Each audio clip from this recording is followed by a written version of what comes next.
ఈ ఏడాది సీఎంకు తిరుగులేదు, ఇంకో 3 ఏళ్ళు కూడా సీఎం గారికి తిరుగులేదు. నువ్వు చెప్పినా చెప్పకుండా మేము చెప్తాం. ఎందుకంటే కాంగ్రెస్కి ఆయన దిక్కు, ఆయనకు కాంగ్రెసే దిక్కు. సీఎం రేవంత్ రెడ్డికి ఈ ఏడాది రాజయోగం బలంగా ఉంది.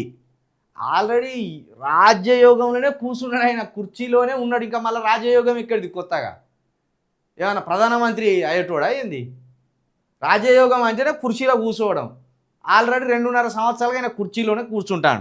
రాజకీయ అడ్డంకులను, ప్రత్యర్థుల వ్యూహాలను చాకచక్యంతో పటాపంచలు చేస్తారు, శత్రులపై పైచేయి సాధిస్తారు. సీఎం తీసుకునే కొన్ని సంచలన నిర్ణయాలు రాష్ట్ర భవిష్యత్తును మారుస్తాయి. ప్రభుత్వంపై బురద జల్లే ప్రయత్నాలు, అంతర్గత కలహాలు సృష్టించే శక్తులు చురుగ్గా ఉంటాయి. సీఎం తన బృందాన్ని, మంత్రులు, అధికారులను సమన్వయం చేసుకోవడంలో అప్రమత్తంగా ఉండాలి. ఈ ఏడాది రేవంత్ రెడ్డి జాతీయ స్థాయిలో గుర్తింపు, గౌరవం పొందుతారు. అబ్బూ, సిద్ధాంతి బాచుపల్లి సంతోష్ కుమార్ శాస్త్రి. ఎక్కడ చూసినావా ఈ పంచాంగం? మీరు రాసుకొచ్చుకున్న పంచాంగమా నిజంగా ఉన్న పంచాంగాన్ని చెప్పిలా మీరు? ఎందుకంటే ప్రత్యర్థుల వ్యూహాలను చాకచక్యంగా పటాపంచలు చేస్తారు. ఏం లేదని చేసేది. ఇక్కడ ప్రతిపక్షం చాలా వీక్గా ఉన్నది కాబట్టి ఆయన వ్యవహారం నడుస్తుంది, ఆయనకు తిరుగు లేకుండా అయిపోయింది. అంతేగాని ఆయన పటాపంచలు చేసేది లేదు, ఆయన దగ్గర ప్రత్యేకమైన వ్యూహాలు లేవు, పెద్దగా చాకచక్యం కూడా ఏం కనిపిస్తలేదు. అంత చాకచక్యం, అన్ని వ్యూహాలు ఉంటే ఇచ్చిన 420 హామీలను నెరవేర్చాలి కదా ఇప్పటి వరకు. మరి శత్రులపై పైచేయి సాధిస్తారు. ఆయన ఏమైనా పాకిస్తాన్ తోటి యుద్ధానికి పోతాడా, లేకపోతే ఇరాన్ తోటి యుద్ధానికి పోతాడా? శత్రువులు ఎవరు ఉన్నారు? ప్రత్యర్థులు ఉంటారు. శత్రువులు ఉండరు. రాజకీయాలలో ప్రత్యర్థులు ఉంటారు. సంతోష్ కుమార్ గారు, ఇట్లా ఎందుకు ఆయనను మీరు ఉబ్బిచ్చి తబ్బిచ్చి ఆయనకే శకలగిల పెట్టుకున్నట్టు నవ్వేటట్టు చేస్తాను? ప్రభుత్వంపై బురద జల్లే ప్రయత్నాలు అవి ఎప్పుడు ఉండేటే. ప్రభుత్వం మీద బురద జల్లే ప్రయత్నాలు ఎప్పటికప్పుడు ఉండేటి. అవి వాటిని తట్టుకోవాల్సిందే. ప్రతిపక్షాలు కానీ అధికార పక్షం కానీ తట్టుకోవాల్సిందే. అంతర్గత కలహాలు సృష్టించే శక్తులు చురుగ్గా ఉంటాయి, సహజమే అది. ఇక సీఎం బృందాన్ని, మంత్రులు సమన్వయం చేసుకోవాలి. సమన్వయం వాళ్ళ మధ్య లేనే లేదు. మంత్రులకు ఎమ్మెల్యేలకు వాడేది, ఎమ్మెల్యేలకు ముఖ్యమంత్రికి వాడేది, మంత్రులకు ముఖ్యమంత్రికి వాడేది. సమన్వయం చేసుకోవాలని మేము ఎప్పటిలో చెప్తాను.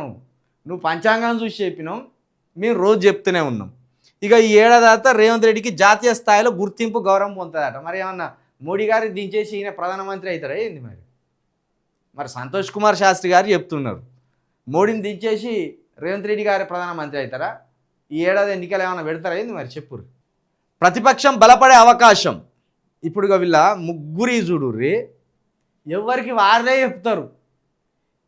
ఇప్పుడు రేవంత్ రెడ్డి గారి దగ్గర కూర్చున్న పూజారి రేవంత్ రెడ్డి గారికి డప్పు కొడతాడు. కేటీఆర్ గారి దగ్గర కూర్చున్న పూజారి కేటీఆర్ గారే ముఖ్యమంత్రి కాబోతాడు, ఆయనకు తిరిగే లేదని చెప్తాడు.